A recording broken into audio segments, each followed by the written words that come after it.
Even in literature and art, no man who bothers about originality will ever be original.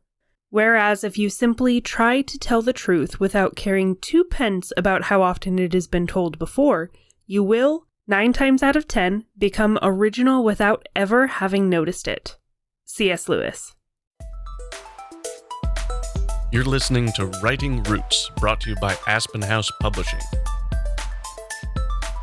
Welcome to Writing Roots. I'm Leigh Hull. And I'm Leigh Esses. How do I know that my story is unique?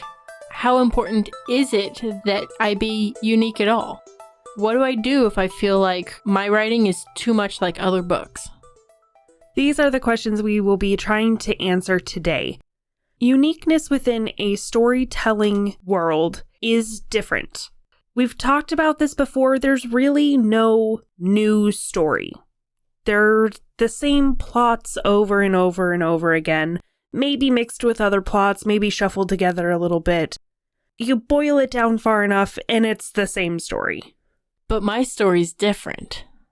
You may not have read another story like yours. That doesn't make it unique. What makes it unique is you. There are a lot of common misconceptions when it comes to unique stories. People think that their story must be unique in order for it to be good. And I will tell you right off, that is not true. One of the biggest lies you can tell yourself is that no one's going to like my story if it's not unique. If it doesn't take place in this magic random world, if it takes place on Earth, then it's not unique and it doesn't count as a story. No one will ever say, "This book is awesome. I hope no one ever writes anything like it, ever." Or, Sherlock Holmes is stupid. All he does is solve mysteries after mysteries after mysteries. We keep returning to Sherlock Holmes because we like the mysteries. We keep returning to books with the same tropes because we like those tropes. Another misconception a lot of people have is that unique is the same thing as interesting. Have you ever met one of those people who just blurts out random nouns when you're trying to have a conversation because they take pride in being quote unquote random? That's really annoying. They aren't terribly interesting people. The entire amount of their character boils down to watermelon, elephant. And they're just trying to be unique because they think it's interesting. It's not. The same thing applies to your stories. Just because it's unique doesn't mean it's interesting. And also the reverse. If it's not unique doesn't mean it's not interesting. What makes something interesting is a completely different list than what makes something unique. Interesting is about emotions. It's about connecting with your readers. It's about your reader telling part of the story themselves.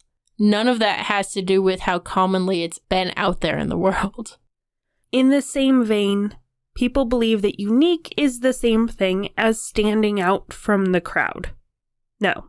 You can be similar to other stories and still have your book stand out because the quality is better. Your cover design is going to help you stand out from the crowd. When it comes to the content itself, people don't care.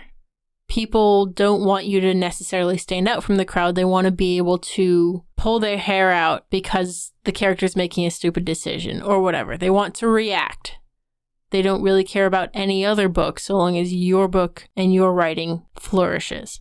Have you ever seen that meme demotivational poster of the fork with the little chain attaching the two sides, dangling off the side of the plate? No, I haven't, but that sounds funny.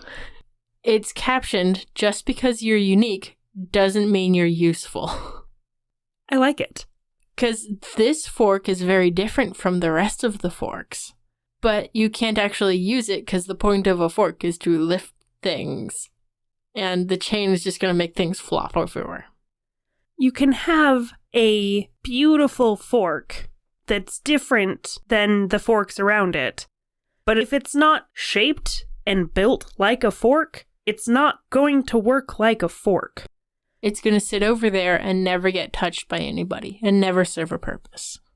Also, another misconception is that not being unique means that you're exactly like everyone else. Don't worry about it. You don't need to worry about your book being the exact same. Unless you are copying a story word for word or lines word for word, you really don't have to worry about it being the same. People like same. So don't worry about that. What do I worry about? What do I aim for? Figure out what you want to write, what you love in the books that you read, and then write those elements in your own way. There's a bit of, I believe it was Sanderson advice saying, steal structure. But that won't make me unique. Yeah, but it'll make you successful. And really, which is more important to you? You can be unique in your magic systems. You can be unique in dialogue. A book that I recently read was really unique in the way that they described the world. But the plot was basically the same as a lot of other plots I've seen. I would also encourage you to find other authors in your genre and figure out what about their style do you like and not like. Because we're looking at successful versus unique at that point. Take two authors and compare them. What do they have in common? What sort of elements do they both include? And what do they both do well? And I would also encourage you to redefine the word unique.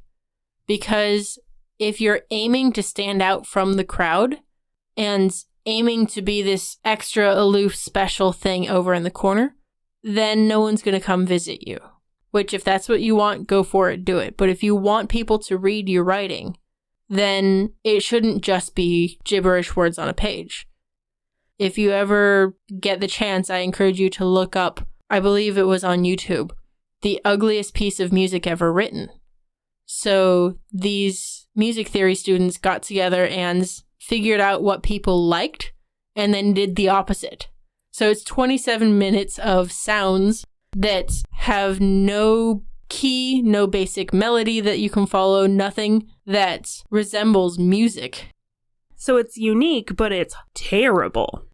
So I would encourage you to redefine unique into something that better applies to you. Your own special magic system, or something that helps express an emotion that your readers are afraid to express themselves. Another thing to remember, to remind yourself about when writing your story, is that people really do enjoy seeing the same things. That's why we have genres. That's why we have subgenres. People really like historical romance. People really like high fantasy and grimdark.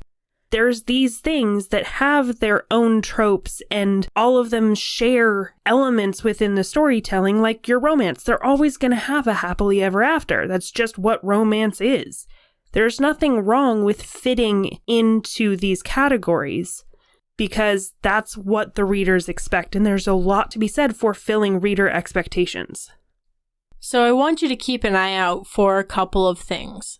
The first is when you see the word unique in marketing, what does that tell you about the book? What is your instinct, your gut reaction to saying, well, this author is very unique?